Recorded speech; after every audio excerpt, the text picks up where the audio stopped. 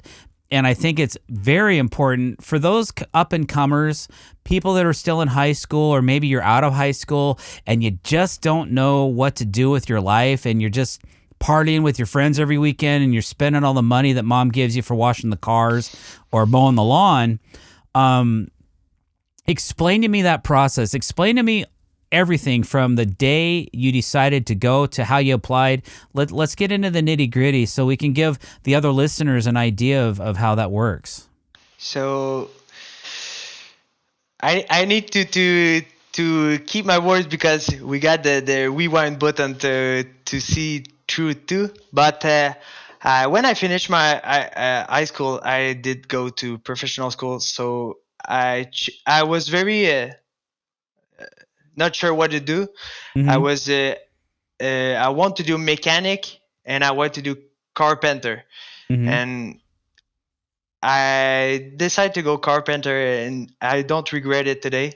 So I sing into the class, and how is it works? You go and in the school, and they got you like 5 days a week, and first part of it is all technical part. So it's on paper. We don't do hammer and anything. So when I do the technical part, I was like, oh man, what did I choose? I want to do hammer and drill stuff. I don't want to write down papers. So I did that the first few months, and after that we start the real thing. Okay. So what was did you have like a class project, or were you guys going to build something, or what was it that they said, hey, this is what we're going to do now? We built a house. Really? Yeah, but inside a big local, we built one. So we saw everything. We start from the bottom and finish by the roof. So we did all. Wow. So you're in a warehouse. Yep. What do they do with the house once it's finished? We take it down.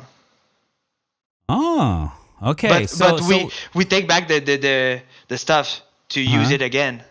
Oh, repurpose it. Yeah.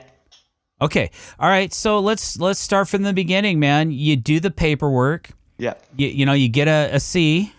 Yeah. Right? Yeah, for sure. Good job. And then probably did better than that, because now you're doing something that you're interested in. So you probably learned it better. You probably got B's, right? B's and A's. Not A, but B. Sometimes okay. B. Good job, man. Look at you. And I'm proud about it. So heck yeah, I'm proud of you too, man, because you elevated your education. Yeah. So from C to B, it's good. Hey, that's awesome, man. You're above average now. You're above average. So how do they now a house needs a foundation usually. Yeah. I mean, a lot of times now the way they're building nowadays though. Yep. Okay, hold on. I'm going to hit the pause button for a second. For timeline purposes, how old are you currently? 24. Okay. So how old were you when you went into trade school? 18. 18, yeah. Okay, so you graduated about 17. Yeah. Somewhere in there. I did go to trade school right away, straight away. Yeah. Like you said, hey man. No pause. Boom, no pause. Okay, that's admirable. No time off. You didn't want to go hang out with your girlfriend or nothing like that? No, I don't want to, because I will be scared to be back in school. Especially if you would have known how much studying you had to do right off the bat, huh? Yeah, for sure. You poor guy. All right.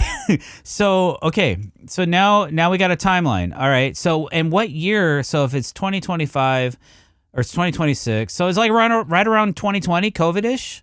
Yep, it was right in COVID. Did you enroll before COVID hit? Yep. Or You did. And then all of a sudden, so what? Did they just start making you wear masks in class? Yeah, mask and glass. And Oh, man. Okay. Well, technically, wearing the face mask isn't a bad thing for eye protection, right? yeah. Did they preach really hard on safety and PPE, like personal protective wear and that kind of thing? Yeah, a lot. Yeah? Yeah. Okay. That's the first part of it. Before we touch any tools, they teach us to be very very Safety. secure. Yeah. Big on safety. Well, I never got that education. Kind of wish I would. I've gotten very lucky over my career of 32 years, 36 years. I don't know. Long time. 35 years. Especially with the eyes. Like, I've gotten hit in the eyes a few times. I've had to go to the hospital and have like numbing solution dropped in my eye because I scratched my cornea. That is the worst. If you can avoid that just by wearing some friggin' eye protection, man, please do. I'll even figure out a way to get you a discount on eyewear if you guys leave a comment below. We'll get you hooked up with somebody. Toro, I've got guys reaching out to me all the time that want to give me safety gear, so we'll pay it forward to somebody. If you need eyewear, I'll even pay for it. If you need eyewear, leave a comment below on our YouTube channel. Click subscribe to this podcast. And one other thing I'll ask is you'll have to subscribe unless you can't afford it. If you can't afford it, cool, but subscribe to our Patreon for the bonus episode of our podcast. And I'll make sure and then just say, hey, Dr. Dex, send me some eyewear. And I'll make sure that somebody out there is getting it to the people that need it. It's important, right? Yeah, for sure. All right, cool. So we get through all that in the trade school, and then you get out to this warehouse. Yep. And you get to start building a house. And how many people are on this crew of yours? We started, we was 20. Yeah. When we finished, we was 8. Ah! All right, I want to hear this. So, okay, so you got 20 people, right? Was there any females in the team? We used to add one in the paper in the first few months, but she leave early before that. Oh, darn. We should have kept her. But they was hard with her, so. Yeah, well, I mean, you can't treat somebody different because of their gender or their race or anything like that, man. Either you got the goods or you don't. Yeah. So when you started trade school, was your dad already in construction? Yep. He had a construction company or a deck company? Deck company. He was a deck builder. Yep. Okay, just for history and timeline, okay? So we're in now we're in 2020. So, okay, and back to my original comment about the house. Houses start with a foundation, but with all the different ways we can put a foundation to a house, how did you guys simulate a foundation of the house? We got a class who we don't simulate it. We did it for real. Okay. With concrete. And in the warehouse, what we did is we take foam and we do it like that. And we take wood and foam to simulate it. Mm-hmm. But and then you actually poured concrete. Yeah, in the other class, yeah. Okay. That was outside. Oh, okay. So you poured a concrete foundation outside. Yeah. But just then to touch it. Sure. Well, I mean, it's part of the build, right? And that was my question. If you're building on a concrete floor, are you pouring a concrete foundation inside the warehouse to build the house on top of? No, not in the warehouse. We were outside to do it. All right, but that's cool. Because that's the number one thing. That's like first things off. Do you follow Awesome Framers? Nope. No, you should. Okay? Yeah, I should. I probably go more on the network to see people who work on job and follow more. Yeah. But again, it's kind of out of your realm at the moment, but you learned how to build a whole house. So that's why I'm so interested in this, because I never did this. I worked on framing crews before, or finish. I actually worked on finish crews when I was very young, 19 years old. I worked on a finish crew on a tract home in Temecula, California for a little bit. And that was a wide awakening of like, talk about repeat. Just put it on repeat. Do the same thing 15 times. I'm like, ugh, this got old real quick. Anyway, so you guys skip the foundation of the house. You start putting up walls? Yep. exactly. We start putting on walls and our floor, and after that, it's all the same. It's always the same. Is it a single story or is it 2 stories? What you mean? Is it 1 level or 2 levels of One the level. house? One, Yeah, one one level? level. Rambler.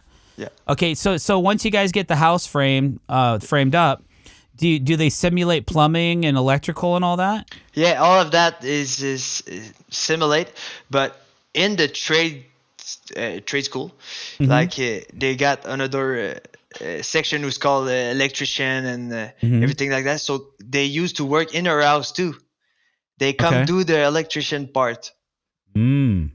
Yeah, because I mean that takes a separate license. You can't Yeah, just go wire up exactly. a house just because you feel like it. You know, like there's rules. Yep. Yeah, we have those in the States as well, obviously.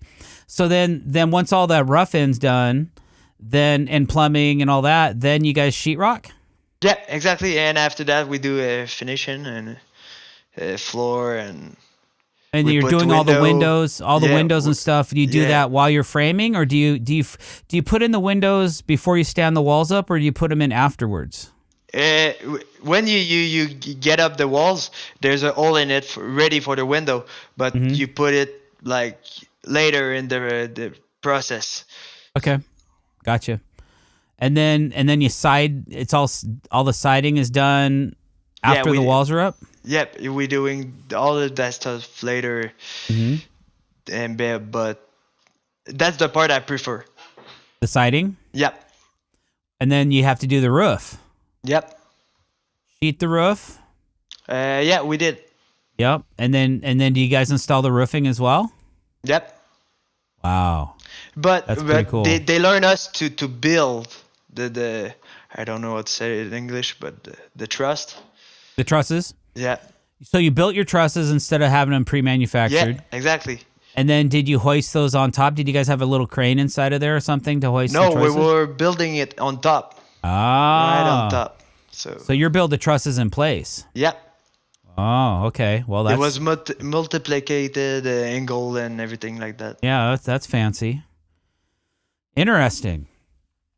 And then once it's all done, then you guys tear it down. Yep. And does that complete the course, or is there more to it than that? No, the last part of the course was the stairs. That's the part I want to listen to. Yeah. Because we're doing stairs every day when you're doing the deck. So all the time. That's the part my dad asked me, follow this one, listen quietly and remember all the stuff. So Okay. It's very important. Like, yeah. you know, you only make mistakes a couple of times on stairs, and then you kind of figure it out. But even as a veteran, I still make mistakes sometimes on stairs because I'm not paying attention. It's all about grabbing the whole finish height versus the ground. Yeah. And understanding what to add and subtract to get your rise. Exactly. But we have a lot of educational videos on that on YouTube. Excuse me. All right. So how long did trade school take to complete? Usually it take 1.5 years, but Okay. I was in the COVID, so it takes 3 years. You were in the what? COVID-19. Oh. So because of COVID, Yeah. it took you They stopped the class for about 6 or 7 months. So what'd you do during that time? I work with my dad. Hey. So it was summertime when they shut it down. Yeah. So what's usually your season? Well, let's finish this first. Okay, Yeah. so you were able to go work for your dad and get a taste of what his business was like, and you decided maybe at that point, did you make some decisions on what you wanted to do? I was knowing before I go to trade school. Oh, okay.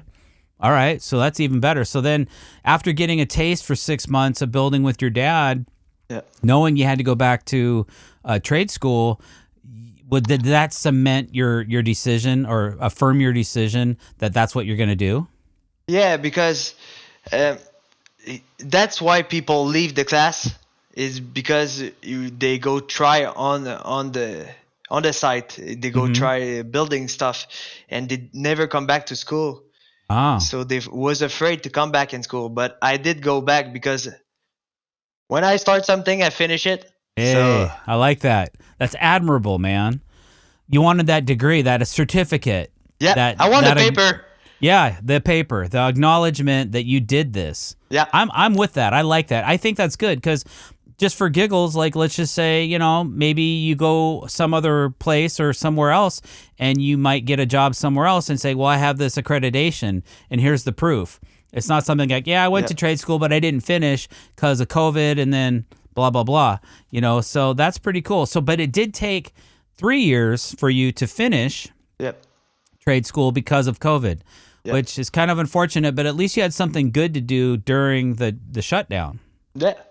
Yeah. That's the most important part.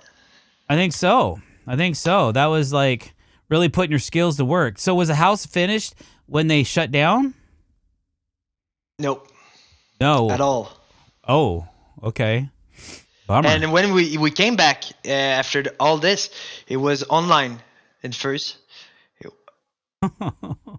How can you build a house online? No, you can't, man. Maybe program the cement, the 3D cement piece that goes around, to layer. Maybe your son can.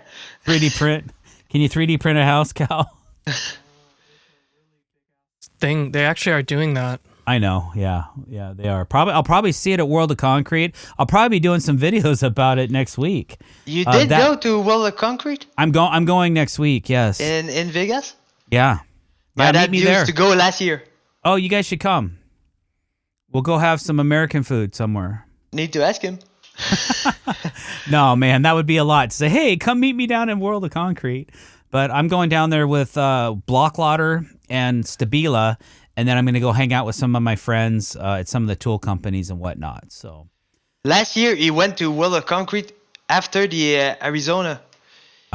He drive through Vegas from the Arizona. It was at the same time, so he go down to Las Vegas. It was very close. Yeah, it's somewhat close. It's only a week apart, but yeah, man, cool. So all right. So you go back to trade school. You finish up. Yep. Yeah. Okay, and then what's after that? I said yes. I never want to go back to school anymore. So no more school. That's the first part. But as I finish, I go work with my dad. Yeah. Yeah. That's the plan. Okay, so that's the plan. Dad's all in. You're all in. And how many people work at ProDeck? 5. How many are in the field? 4. Okay. So when you started at ProDeck, what were you titled? What was your responsibility? Cleaning. That's first of all. My dad say, look what I do and learn about it. Mm-hmm. And whenever you're ready, you can do it. Mm-hmm. But as I told you, when I finish the school, I'm still shy. Mm-hmm. And so I go with him on the field and clean the stuff. Okay. That's the first part I did for about a month, maybe. For about a month. Okay. Yeah. And then what? Then what did you start doing after that? Then he said, I think you're ready to. So I started doing a floor. And I didn't do stairs at all. Okay. But I did floor and framing and everything like that. Okay. And then so what year was that, and how old were you when you started at ProDeck? Approximately. I was 18, but I used to work in the summer when COVID closed down the school. Mm-hmm. But so maybe 18 when I started. So then how old were you when you graduated? When you got the paper? 21, maybe. Okay. But 21. It was not full time. At the end, it was not full time. It was like 1 or 2 days a week. So that's why it takes a long time. So were you working at ProDeck while you were doing school? Yeah. Okay. All right. Gotcha. All right. So so once you got through and you started framing and laying decking and things like that, And then as your skill set progresses, so what are you considered now? Like today, what's your title now, or do you have one? This year is gonna be a new title for me. Mm-hmm. I used to work with the older guys, Mm-hmm. but this year I'm gonna have my team. So Ah, that's I'm proud about it. yeah, as you should And be. So you're team leader. yeah, it's first year. Team Are you leader. guys going to have separate crews? Are you going to divide and conquer, or We already have 2 crew, okay? but I will work with an older one Mm-hmm. that used to work like it's been 7 year I think Mm-hmm. it worked with my dad, so Mm-hmm. he know what to do. Good. So it will not be hard for me to So how lead, but good? How many people will be on that crew? 2. Just 2. Yeah. Okay. Yeah. And that, I find my most efficient way to build is like having 2 to 3 people. Yeah. I find when I have more than that on a job site, somebody seems to always be standing around waiting for Exactly. something or scratching their butt. And while you trying to tell him what to do, you don't working anymore too. That's right. So Yeah. So it's most efficient. I find a 2 to 3 man team is most efficient. As I get older and my body gets more worn down, then I may add a 4th person so I can just stand and point my finger and say right there. that's a good idea. Right there. Yeah, I know. It's good in theory, right? But as a business owner, you'll find it harder and harder to let go of those finer points that you start picking up on and going from there. That's the hardest part for my dad this year. Yeah. Is he doing that? Is he starting to get out of the field more and maybe concentrate more on sales? Yeah. That's what he does this year too. Okay, Dad. That's the first year he did that. I get it. Well, good for him. Yeah. Somebody's got to sell the decks, right? Yeah. So how many decks a year are you guys building right now? This year we made 65. Oh, really? Good for you. That's a lot. I think I did 7 or 8 last year. But yours are bigger than ours. That's true. Yeah, I mean that one job was probably equivalent to 7 decks. Yeah. 6 or 7 probably. decks. So yeah. So what's your we'll call it bread and butter. What's your ideal when you're looking for a project? What's your ideal project right now for Pro Deck? For myself, it's not bigger project. Mm-hmm. I'd love to do smallest one. Mm-hmm. But my dad used to like the bigger one and the more complicated one. Mm-hmm. He liked to take like 3 or 4 in the year that is more complicated. But the rest of it it's more easier, Mm-hmm. but Mm-hmm. still different. Not all the same. So yeah. I mean, every job changes with the elevation or the shape of the house or this or that. I don't find us doing too many projects in the same neighborhood all at once. We usually have to scatter around to find the projects that we're wanting to build. So, excuse me. So, wow, 60 to 70. That's a lot. So what's your ideals? Oh, I remember what I was going to ask you. So, I know that in Canada, you guys do a mixture of metric and imperial measurements for like your tape measures. Yeah. What do you guys use for measurement, your unit of measurement for your decks? I don't know. In English, metric is not foot, right? Right. Metric is not foot. It's imperial is foot. We use imperial. Excellent. Always imperial. I knew it. But I don't get it. You use metric? No. 9. No. We use imperial as well. We always have. But you guys, how do you guys buy gasoline? How's your gasoline measured? It's in liter. Yeah, right? Yeah. So you're buying gas by the liter. Yeah. But you're measuring materials by the foot. Yeah. That's interesting to me. But it's cool. Go ahead. There's a lot of difference between us because landscaping used metrics, and here in Quebec, Carpentry use imperial. Right. Yep. Yeah, and all the metric guys out there, they always give me crap. They're always giving me crap, especially the guys overseas, like in Australia and in England. I'll shout out to all those guys. It's kind of funny because they're like, if you would just learn metrics, doctor, your life would be so much easier. I was like, you know what? You're probably right, but that's not how I was trained. And then I throw the Canadians in the mix. I'm like, yeah, but if that was true, then why do the Canadians use an imperial measurement system when everything else they use is metric? Because you guys go by Celsius instead of Fahrenheit, right? Yep. And you measure distance by kilometer and not mile. Exactly. But you measure feet and inches imperial instead of meters. Yep. Okay. But in trade school they teach us with metric. They and did. Imperial. Yep. And imperial. Yep. Huh. Okay. They teach us to switch metrics to imperial. And Okay. So did that come in handy for you, do you think? nope. I love it. That's awesome. Only because I'm an imperial guy. As a matter of fact, Stabila sent me some metric tape measures, and they're still sitting in the box. We don't use it anymore too. No? Okay, what's your favorite tape measure to use? What, my brand? Yeah, what brand? Stanley. Yeah, Fat Max? Yep, for sure. That's my boy, 25-footer? Yep. Okay, we are on the Because 30 same is too heavy. 30's too heavy, 16's too short. You know, you can't always, even if they're selling you something in meters, you're still converting it into feet. Yep. I love it. That's perfect. Good answer, man. Oh, cool. So, what's your decking product of choice? The same as yours.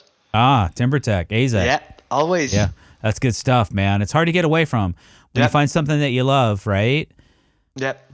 Do you guys charge by the square foot? Yep. Okay, so you're not charging by the square meter. No, square foot. Square foot. I love it. Yep. Interesting. All right, so that'll come in handy when we get into some pricing. But if you want to hear about pricing from ProDeck, you're going to have to go subscribe to our Patreon channel. For sure. Okay? Yeah, because that's coming up. But we still got a little bit of time left here. So what else do I want to ask you? Okay, first of all, is there anything else that you want to tell me? What kind of music you listen to? Me? Yeah. I like a variety, like a lot of people say, but if I had to take one category or one genre, it'd probably be 80s metal and or heavy metal in general. And then I also like some hip hop, and I like a mix of those two as well. So like, you know, anytime an artist will throw those two together, I'm kind of in, you know, and a little bit of dubstep, you know, blah, blah, blah, blah. Yeah. And you know, Calvin's done some cool stuff that I really like too. Like he likes that really clean animals as leaders type of stuff, right? Yeah. Am I on point? And Calvin, he does some really hard stuff as well, but that's where I'm at. Like and then, you know, I know it sounds kind of nuts, but some of the top 40 stuff I kind of dig, but not as much. Like I'll throw some Christina Aguilera in there with my heavy metal playlist on Spotify, and people listen to it like, whoa, where'd that come from? I'm like, I think it's a cool song, man. You know, a little bit of Taylor Swift, not too much, you know, but one or two songs. I mean, every artist, I think if you're an artist in music, then I think you appreciate other artists' music regardless if it's something you're into or not. If it's a good song, it's a good song regardless of genre, you know? So I like to keep, but primarily rock and roll. Like that's me, rock and roll. How about you? That's funny because that's one I want to talk to you. Me and my dad used to love rock a lot. Yeah. So each year we try to go see one or two show maybe. And this year we go to Papa Roach together. Seen those guys? Yeah, those are cool. Yeah, I got to thank Calvin, Studio Man, for his upbringing. He got me to see a lot of amazing bands growing up. While he was growing up, I was already growing up. I used to go see Judas Priest and Ozzy Osbourne, and you did go see Ozzy? Oh yeah, a few times. Yeah. What a chance. Yeah. Yeah. The last time it was Calvin and I scored some fifth row seats at the Tacoma Dome, and he had a foam cannon, and he was soaking the audience with this foam cannon, and I had worn a jacket because it was kind of cold, so I'd hold up my jacket, and we'd both tuck underneath it, and he'd feel the spray come around. And it was just hilarious. He was having so much fun. The thing that blew me away about Ozzy Osbourne was how clear his voice was when he would sing. And he could sing like no one else. He was a singer, man. And you understood him exactly. He sounded just like his albums.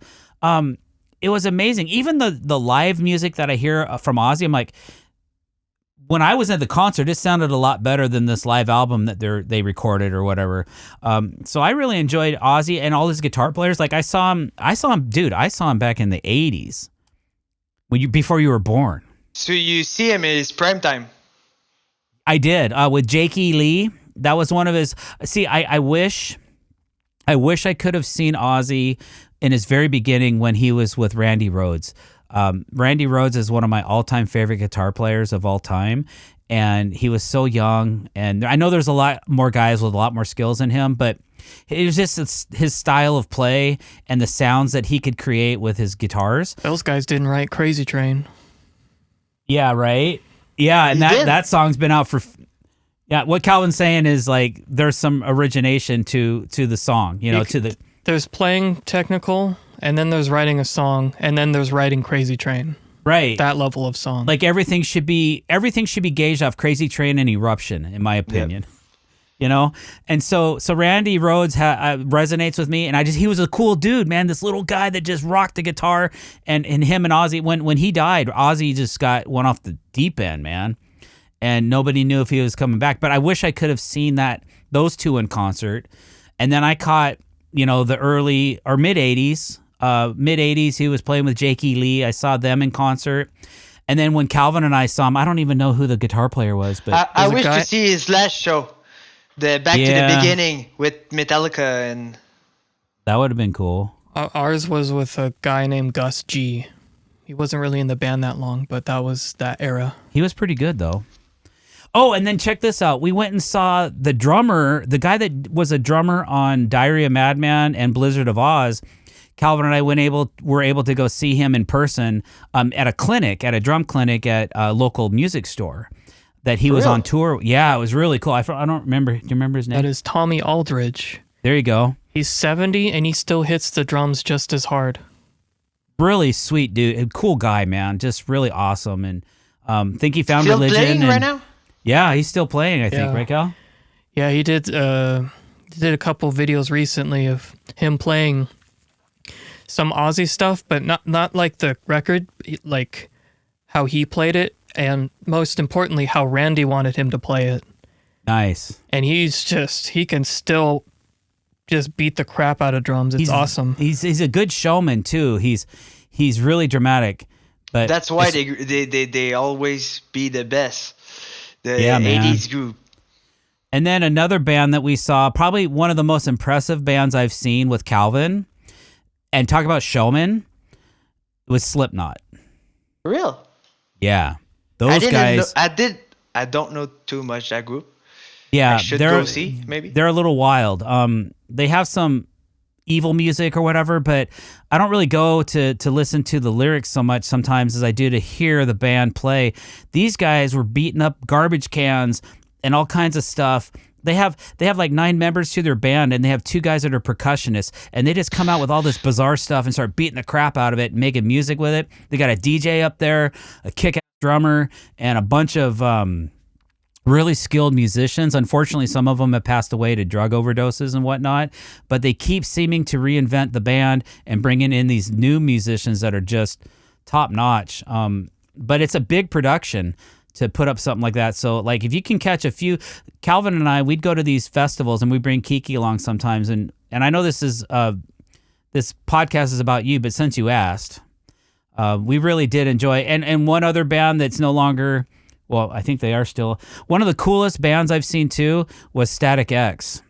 Oh yeah. Okay, they're back.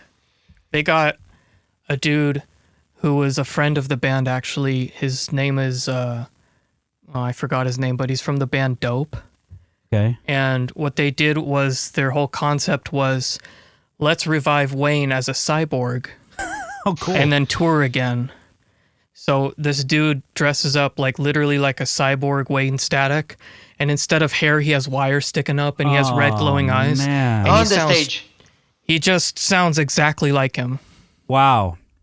That's pretty nice. cool. I might have to see that. It's crazy. That is crazy. How about you, man? Enough about me. So, a lot of rock going on here in this house. So my dad is a big fan of Metallica. So they came 3 years ago in Montreal, or 2 years ago, and he told me you need to go see this group. So I did go see Metallica with my girlfriend, and Cool. that's how it started. After that, I go see Pantera, Rise Again, 3 Days Grace, Billy Talent. So Nice. Calvin, you went and saw them, didn't you? Yeah, I just saw Pantera and Amon Amarth. it was the wife. first part of rock show we see. I don't remember it, but Calvin and I have been to see Metallica twice. yep. They're good. They are very good. Yeah. And they give you your money's worth, man. They really play. They play hard. Yep. They're giving it back to you for sure. Yep. So, do you have any hobbies? Like, is there something you like to do besides building decks? Cars. Yeah. Yeah. What kind? What type? What are you into? What do you drive? Right now, in the winter, I drive a 2007 CRV, Honda CRV. Okay. That's my winter car. In the summer, I drive a Golf GTI that is fully bolt-on with the air suspension. Uh-huh. And that's my money pit. And that's my show car. You don't see outside or rain or anything. That's okay. That's my baby. And I just recently bought a Miata. Okay. To do lapping. So for racing. yeah, I will be on track this summer. Oh, cool. Right now it's ready. So it's in my garage in my house. Is that a rotary motor? Nope, it got 1.8 NA motors. So. Okay. So the Golf, that's funny. My first car was a Rabbit, a 79 Volkswagen Rabbit, which is like a precursor to the Golf. And then they had the GTIs that came out, and then the Golf. So that's funny. That's where I spend my money, in my house and my cars. Yeah. So, yeah. Cool. So so are you into? Let's see. So the Volkswagen's German. Yeah. And then what's the Mazda is Japanese? Yep, I think so. I'm not sure about it, but because I don't swim a lot in this world. I was very in German car. Yeah. At first. Well, they make really good cars, man. Some people say no, but I say yes. Well, people are torn on like Mercedes, but there's a lot of technology over there, and then like it's Porsche, and Porsche and Volkswagen, I guess they're connected. And I don't know if Audi. I know it's all like kind of crazy how it's all kind of a lot of companies have bought other companies, and some of them kept the brands the same, or maybe they're like swapping power plants and stuff. My friend has a Audi, and we removed the engine cover. And it has a Volks logo on it. So. Isn't that the truth? It's kind of crazy how that works. Yeah. Just like I know some of the Lamborghinis now are using Audi power plants in their cars. Yeah.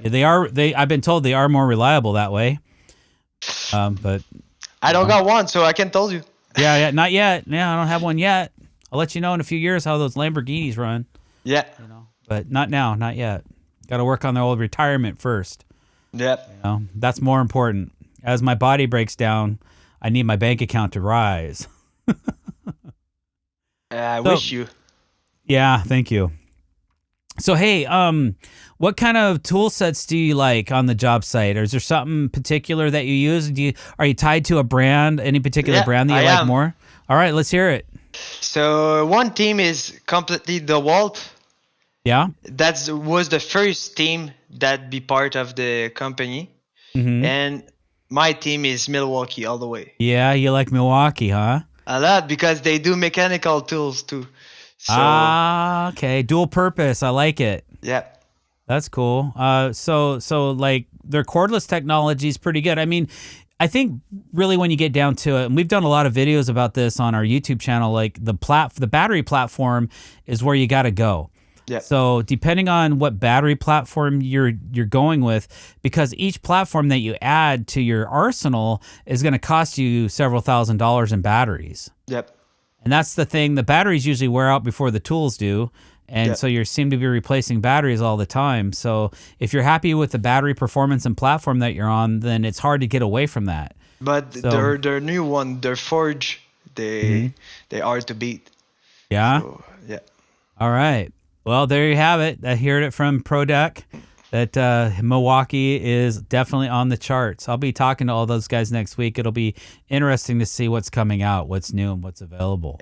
And how about you? Right now we're kind of DeWalt is one of our staples. It always has because we have a large battery platform, and Makita is coming up in our ranks as well, and that's because we've received some tools from Makita to test and try, but we had some batteries already, and so I brought that platform back onto the job site because we were using a lot of Metabo HPT. But those batteries have all pretty much died out on us, and I don't want to invest in another $5,000 or $6,000 in batteries when I wasn't really impressed with the longevity of those. So, kind of phasing out the green tools, bringing in the blue, keeping the yellow because we have so many batteries on that platform already, and the tool selection is quite large. Yep. For DeWalt, so definitely. But I'm using a lot of their premium top of the line stuff. So I think both are good, but yeah. I think between the three, like if you're gonna choose, so we did some YouTube videos on DeWalt, Makita, and Milwaukee. But as Calvin was searching and doing some research on it, Flex kept showing up in the reviews and the ratings. So he's like, hey, what's up with this Flex brand? So I reached out to Flex, and they're like, yeah, whatever, dude. So I was like, okay, fine. I'll just go buy the tools and test them, and then I'll take them back. So that's what we ended up doing because I didn't want to add a whole nother battery platform to my arsenal. But the Flex tools did really good in our initial testing. I don't know as far as longevity, but we had a lot of fans of Flex that were, and what I heard that Flex was I heard that some of the guys that were in the top brass at Milwaukee broke off and started Flex. That's what I heard. I don't know if that's true or not. But we never try Makita too, so Yeah. I can tell you about it. So The only thing I can say about Makita is their 40 volt stuff is really good. yep. Yeah, I don't know about their 18. They have a big 18 volt lineup, but I really like their 40 volt stuff. Yeah, that's really good. We'll be adding their 8.5 inch chop saw to our job site. We're gonna remove the Metabo HPT. One of my favorite tools is this Metabo HPT 7.25 inch cordless compound slide miter saw. But we're gonna pull that off the job site for a while and try this Makita for a while and see what we think of that. I think in a couple days we'll know if we like it as much, less, or more than that one. But that little Metabo HPT 7.25, it's a beautiful saw. It's expensive. It's more expensive than any other chop saw on the market except for Festool. Chop saw, is it like the track? No, it's like compound slides. You know. Yep. So, but in track saw we have a DeWalt, but that's all the only we one have. I have. Makita. That's the only tool we got with the stuff for 6x6. We got the big one. Oh, you got the big one. Yep. That's the only tool we got in Makita. Is that a plug-in or a cordless? Plug-in. Yeah, because we were back in few years before we buy it, so it was the first generation. Yeah. Well, that makes sense because like to have one tool with one battery platform and then have to have all the chargers for it. It doesn't make sense. No, for us we're 5, so it's not worth it to buy any brand. What about the rest of your crew? Do they all like Milwaukee? It depends. It depends. Yeah, my dad loves Milwaukee. But the other team will say love the wall. Okay. But fair enough. It depends on the tool you use. That's true. I agree. It depends on the tool. Yeah, I love the wall tools too, but it depends on the tools. So agreed. All right. Well, hey, I think we're about out of time. For this particular episode, Sam Royer from ProDeck, thank you so much for being on our podcast and giving us a little bit of insights about you and where you're where do you see yourself in 10 years from now? On the field. Yeah? Yeah. On the field, more. I think I will be better than now. Yeah. I'm learning by the year. Good. But right now I'm ready to be part of the team as a leader, and I think in 10 years I will be a good leader. Awesome. I agree. I think you have what it takes. You have a lot going for you, man. You just got to keep it up. Sometimes just experience is going to give you wisdom, which is going to make you successful. So, Sam, thank you so much for being on our podcast. If you guys want to hear more about Sam and some of the other things we're going to talk about, head over to our Patreon channel and subscribe to it, guys. Until then, thank you so much, Calvin. Hit that outro music. And Sam, we'll see you soon. Thanks for watching, guys. Over and out.